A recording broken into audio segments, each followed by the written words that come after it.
মার্কিন president Donald Trump এবং রাশিয়ার প্রেসিডেন্ট ভলোদিমির পুতিন মঙ্গলবার টেলিফোনে কথা বলেছেন এবং ইউক্রেন যুদ্ধ নিয়ে আলোচনা করেছেন। ইউরোনিউজ জানিয়েছে, বহুল প্রতীক্ষিত এই ফোন আলাপের মূল বিষয় ছিল ইউক্রেনে যুদ্ধবিরতি। উভয় দেশের গণমাধ্যমের প্রতিবেদনে বলা হয়েছে, আলোচনাটি ইতিবাচকভাবেই এগিয়েছে। মঙ্গলবার হোয়াইট হাউস জানিয়েছে, ফোন আলাপটি ভালোভাবে চলেছে। দ্য সান জানায়, নির্ধারিত সময়ের 1 ঘন্টা পর স্থানীয় সময় বিকেল 5টার দিকে ক্রেমলিনে পৌঁছান পুতিন। এরপর তিনি ট্রাম্পের সঙ্গে প্রায় 1.5 ঘন্টার ফোন আলাপে অংশ নেন। ব্লুমবার্গ এর এক প্রতিবেদনে উল্লেখ করা হয়েছে, ফোন আলাপে ট্রাম্প ইউক্রেনে 30 দিনের যুদ্ধবিরতির অনুরোধ জানালেও পুতিন তা প্রত্যাখ্যান করেন।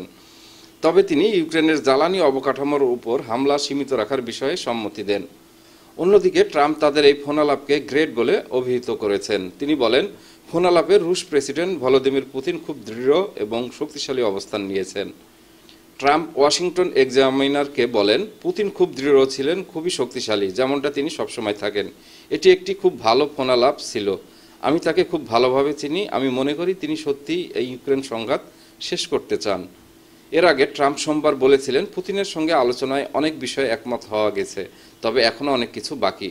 তিনি জানান, আলোচনার মূল বিষয় হবে মস্কো ওয়াশিংটনের প্রস্তাবিত চুক্তি মেনে নেবে কিনা। ট্রাম্প সেদিন তার ট্রুথ সোশ্যাল প্ল্যাটফর্মে নিশ্চিত করেন যে তিনি ও পুতিন 30 দিনের অস্থায়ী যুদ্ধবিরতির বিষয়ে আলোচনা করবেন। সেলিম উদ্দিন, ডেস্ক রিপোর্ট, নবরূপ টিভি।